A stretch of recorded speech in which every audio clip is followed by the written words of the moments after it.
মাছ মাংসের ফাঁকে ফাঁকে যদি এমন একটা করলা ভাজি যদি সাথে থাকে তাহলে কিন্তু 2 প্লেট ভাত কিন্তু এমনিতেই খেয়ে ফেলতে পারবেন। সো হ্যালো এভরিওয়ান, আসসালামু আলাইকুম। কেমন আছেন সবাই? আল্লাহর রহমতে ভালো আছেন, সুস্থ আছেন।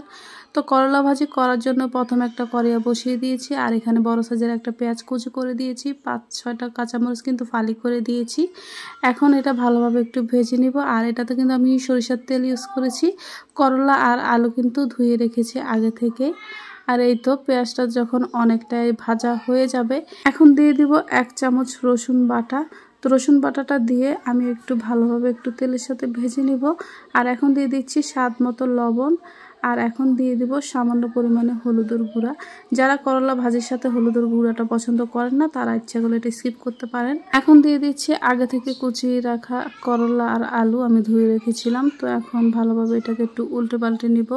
এই পর্যায়ে কিন্তু আমি আগুনের আঁচটা কিন্তু একটু বাড়িয়ে রেখেছি। এই ভাজিটা করার জন্য কিন্তু এই টিপসটা অবশ্যই ফলো করতে হবে। নাড়াচাড়াটা কিন্তু একটু কম করতে হবে। এটা আমার কাছে মনে হয় নাড়াচাড়াটা যদি বেশি করা হয় তাহলে করলা ভাজিটা একদমই তেতো হয়ে যায়। তো আমি এই তো দেখতে পাচ্ছেন অনেকটা আলতোভাবে কিন্তু নেড়ে চেড়ে দিচ্ছি, আর ভাজিটা একদম পারফেক্ট হয়ে গিয়েছে।